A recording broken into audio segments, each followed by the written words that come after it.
Camera देखते ही ये नेता लोग अल्ट्रा एक्टिव क्यों हो जाते हैं, खासकर सत्ताधारी दल के लोग? अब ये तो मतलब वही उत्तर मैं देंगे। समझ नहीं पाता हूँ। बुलडोजर फोबिया यहाँ भी आ गया था। भाषण में तो कहना कि मैं किसान पुत्र हूँ और सबसे ज्यादा वेलना किसान भाइयों की हो, ये समझ के परे है। बरगी की नहर बस पानी आने वाला है। एक मौका और दे दिया जाए, चुनावी गंगा जल आ जाएगी और सब हरित क्रांति हो जाएगी। जनक प्रताप सिंह जी हैं, इनका सवाल है कि कांग्रेस अपने जमीनी कार्यकर्ताओं के लिए क्या कर रही है? कार्यकर्ताओं के लिए मैं इतना कह सकता हूँ कि कांग्रेस की सरकार बनने के बाद सरकार चलाने के लिए अपने स्तर पर और उनके स्तर पर उनका भी योगदान बने और रहे, ये अवश्य हम लोग सोचेंगे। जब विधायकों के एजेंट थानों में बैठकर वसूली करते हैं तो स्वाभाविक है भ्रष्टाचार बढ़ेगा। और ये बात बिल्कुल सही उन्होंने कहा कि सीधी जिले में सबसे ज़्यादा भ्रष्टाचार है। बच्चा हमारे पास आता है कि हमें कोचिंग करनी है, तो जैसे कोचिंग संस्था वहाँ नहीं है तो मैं अपने स्तर पर उनको इंदौर भोपाल में भेजकर उनकी व्यवस्था कराता हूँ कोचिंग के लिए। 0 to 10 किलोमीटर की लाइन नहीं पड़ी है और 50वें किलोमीटर का प्लेटफॉर्म का शिलान्यास हो जाता है। जो पटरी पे आकर के डबल इंजन धराशायी हो जाता है। यदि मध्य प्रदेश की जनता ने अब भारतीय जनता पार्टी का असली चेहरा देख लिया हो तो वापस एक मौका हम लोगों को भी मिले काम करने का। कैमरा देखते ही ये नेता लोग अल्ट्रा एक्टिव क्यों हो जाते हैं, खासकर सत्ताधारी दल के लोग? अब ये तो मतलब वही उत्तर मैं देंगे। समझ नहीं पाता हूँ कि एक आपको जांच भी नहीं करनी है, एक अधिकारी है, आपको ये भी नहीं पता है कि आप वो था उस दौरान, उस वक्त में जिस घटना के लिए आपने उसको जिम्मेदार ठहराया और आपने उसको सस्पेंड कर दिया। कुछ हद तक आप यदि 1 साल पहले की अखबार कटिंग देखें मध्य प्रदेश में तो बुलडोजर फोबिया यहाँ भी आ गया था। बिल्कुल। उत्तर प्रदेश में बुलडोजर क्या चलाया योगी जी ने, यहाँ पर भी उसका थोड़ा असर हुआ। पर मेरे ख्याल से कुछ बुद्धिजीवी लोगों ने कहा होगा कि ये ठीक नहीं है तो थोड़ा शांत हुआ जी। लेकिन त्वरित वाहवाही लूटने के लिए हमारे मुखिया मुख्यमंत्री महोदय ज़्यादा विश्वास करते हैं बनस्पत की उसकी हकीकत पर जाएं और फिर कार्रवाई करें। जी। राहुल भैया, एक सवाल है कि किसानों की बात होती है, मध्य प्रदेश का जो खेती का जो रकबा है, या ये कह लें कि जो मध्य प्रदेश की जो ज़्यादातर आबादी है वो खेती बाड़ी पर उसका जीवन यापन चलता है। खेती बाड़ी ही उसका आधार है। किसानों को लेकर के चूँकि हमने देखा दिल्ली के बॉर्डर किस तरह से कसे रहे किसान, सालों तक धरना प्रदर्शन कर रहे हैं, देश के होंगे। मध्य प्रदेश में कमोबेश स्थिति वही है, कभी मंदसौर हो जाता है, कभी सड़क पर टनों टन टमाटर फेंक दिए जाते हैं, कभी लहसुन, कभी प्याज, खेतों फसलों का मूल्य नहीं मिलता, कभी किसान खाद के लिए लाइन में लगे हुए हैं तो लाइन में खड़े खड़े बेहोश हो जा रहे हैं, गिर जा रहे हैं चक्कर खा के, मर भी काला बाजारी हो जा रही, मर जा रहे हैं लोग लाइनों में। क्या कहना चाहते हैं? ये व्यवस्था दरअसल किसानों की, जिसको है ना जय जवान जय किसान, और जो बात सरकार करती है कि हम इस मुद्दे पर अटल हैं, और वही जब हम तस्वीरें देखते हैं एकदम उलट, तो उसके बारे में आप किस तरीके से वो देखते हैं, कैसे देखते हैं? बड़ा दुर्भाग्य है भाषण में तो कहना कि मैं किसान पुत्र हूँ जी, और सबसे ज्यादा वेलना किसान भाइयों की हो, ये समझ के परे है। इस साल सबसे ज्यादा दिक्कत हुई खाद को लेकर। कोई पहले से प्लानिंग नहीं करते और आखिरी में काला बाजारी के अलावा कोई चारा नहीं है, उसको झेलना पड़ता है किसानों को। हम अपने छोटे अंचल की बात करें तो जैसे चुनाव नजदीक आएगा भी आप देख लीजिएगा, 1 आध महीने बाद फिर से एक बहुत बड़ा कार्यक्रम होगा जबलपुर और सतना के बीच में, बिंद के बीच में। अच्छा। कि बरगी की नहर बस पानी आने वाला है, एक मौका और दे दिया जाए और बरगी का पानी आ जाएगा, चुनावी गंगा जल आ जाएगी और सब हरित क्रांति हो जाएगी और सब कुछ अमन चैन हो जाएगा। ये बड़ी विडंबना है। किसानों के लिए जो सोच और जिस सोच के तहत फिर काम करना चाहिए वो भारतीय जनता पार्टी के नेताओं में इच्छा शक्ति नहीं देखने को मिलती। किसान भाई हमारे हैं, भाषण में आप सुन लीजिए, लेकिन चाहे उचित मूल्य मिले न मिले उनको, सैकड़ों दिन अपनी धान खरीदी केंद्र में खड़े रहते हैं ट्रॉली लेकर, बारदाना नहीं मिलता, लोडिंग नहीं हो रही और इस तरह के हालात आप अन्य जगहों पर नहीं देखने को मिलेगा जितना ज़्यादा विंध्य में देखने को मिला। मुद्दों की भरमार है मध्य प्रदेश में, सरकार ध्यान नहीं दे रही है। हम दरअसल ये तो कुछ हमारे सवाल थे जो हमारी जिज्ञासा थी वो मैंने आपसे जाहिर की पूछे, जो हमने आपके कई सारे जो सोशल प्लेटफॉर्म है, सोशल मीडिया प्लेटफॉर्म हैं जो आपके, तो हमने उसको भी खंगाला था।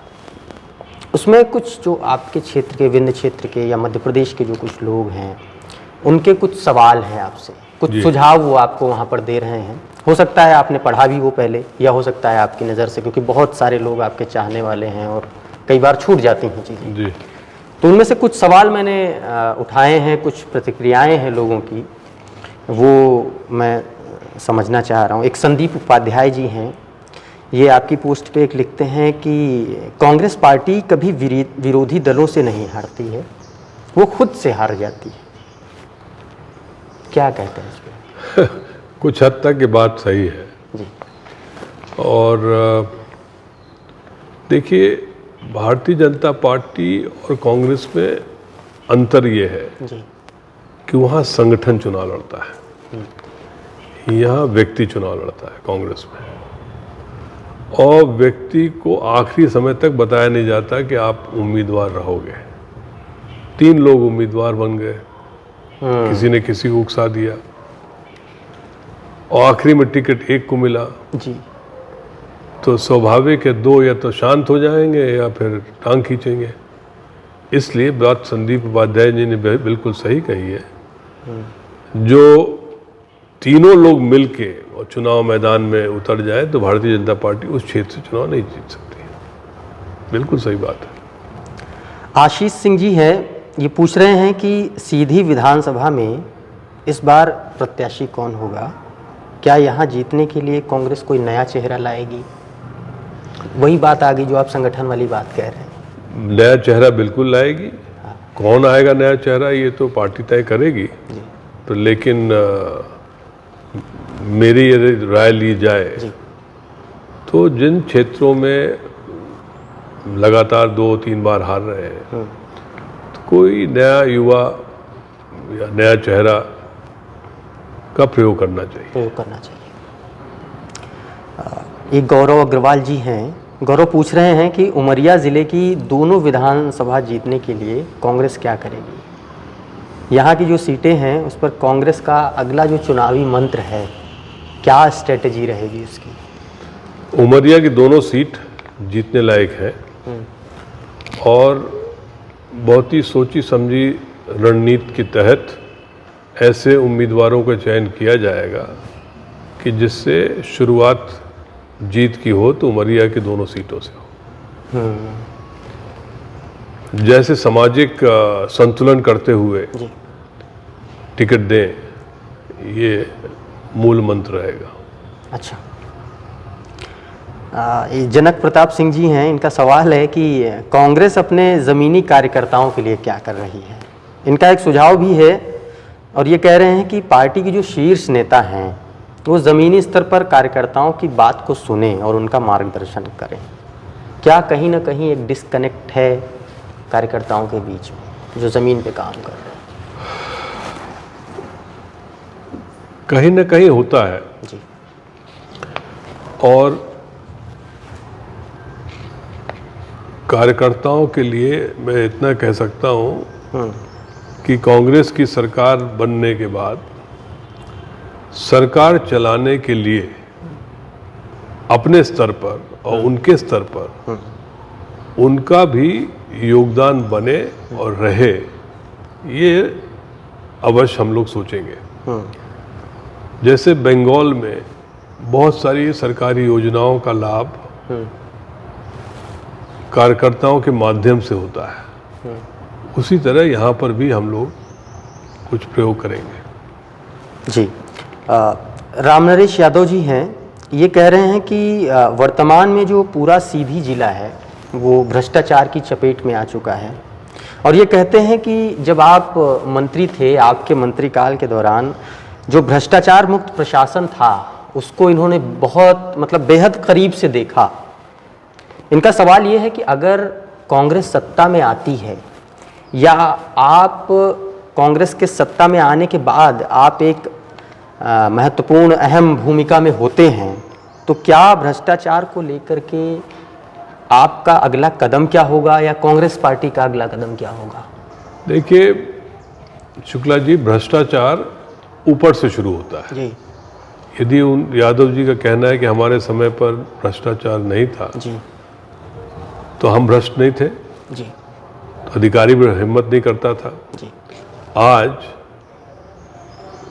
जब विधायकों के एजेंट थानों में बैठकर वसूली करते हैं तो स्वाभाविक है भ्रष्टाचार बढ़ेगा। और ये बात बिल्कुल सही उन्होंने कहा कि सीधी जिले में सबसे ज़्यादा भ्रष्टाचार है आज की तारीख में, यदि सतना रीवा सीधी देखा जाए, क्योंकि हर विधायक चाहता है कि हमारे हिसाब से काम हो। सही गलत ये बिंदु नहीं है, हम जो चाहे वो हो।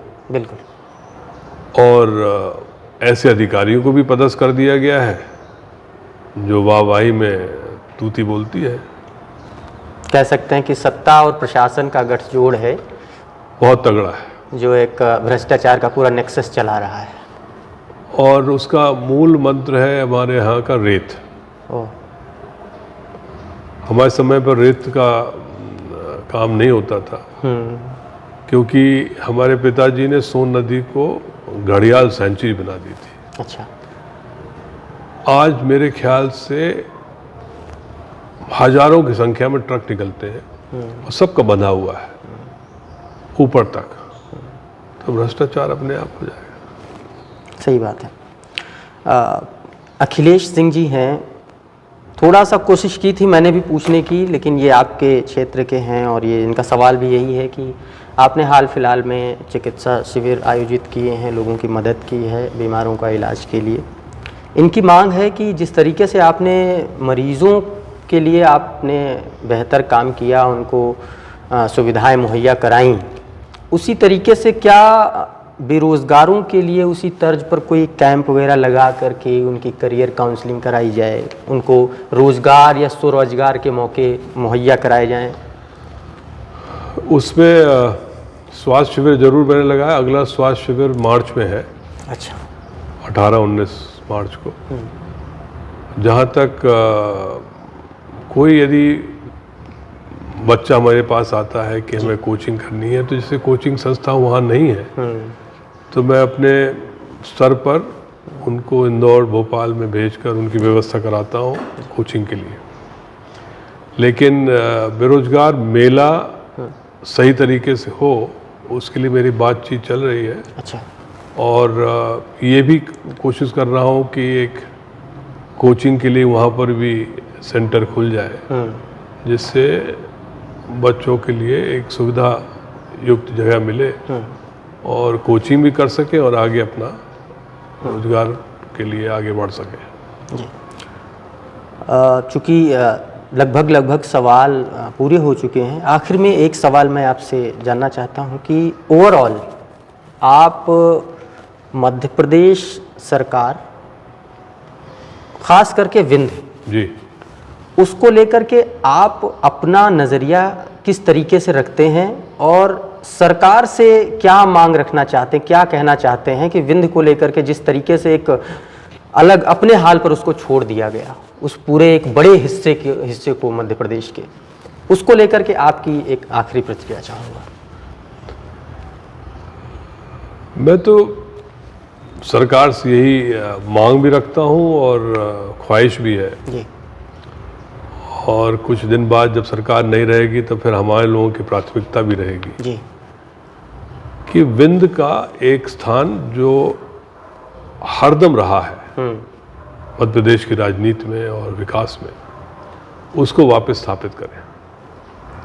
हमारी जो एक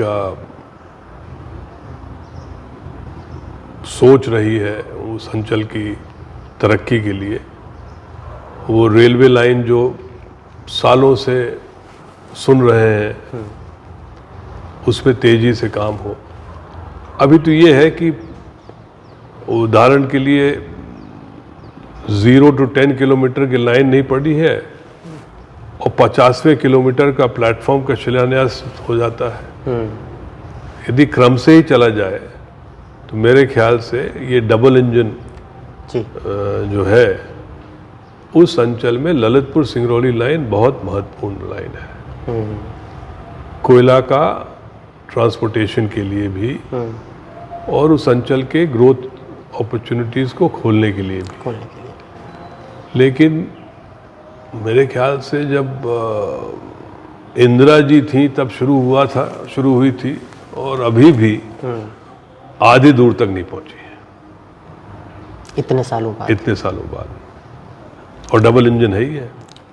तो डबल इंजन का असली सच ललितपुर सिंगरौली लाइन, जहां पर आकर के पटरी पे आकर के डबल इंजन धराशायी हो जाता है। अब मैंने कार्यक्रम 2-3 साल पहले नहीं 5-6 साल पहले सीधी स्टेशन का शिलान्यास हुआ।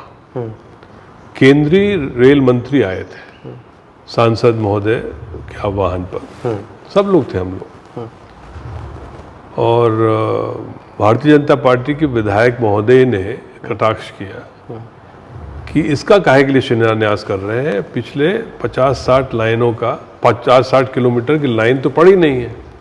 और आज की तारीख में गोविंदगढ़ स्टेशन जो बना है, लाइन नहीं पहुंची है। गोविंदगढ़ स्टेशन में हजारों की संख्या में लड़के आंदोलन कर रहे हैं, उनका जमीन को मुआवजा नहीं मिला और उनको जो नौकरी का आश्वासन था वो भी नहीं मिला और डबल इंजन है ही है। सही बात है। मध्य प्रदेश की जनता और विंध्य की जनता को आप क्या कहना चाहेंगे?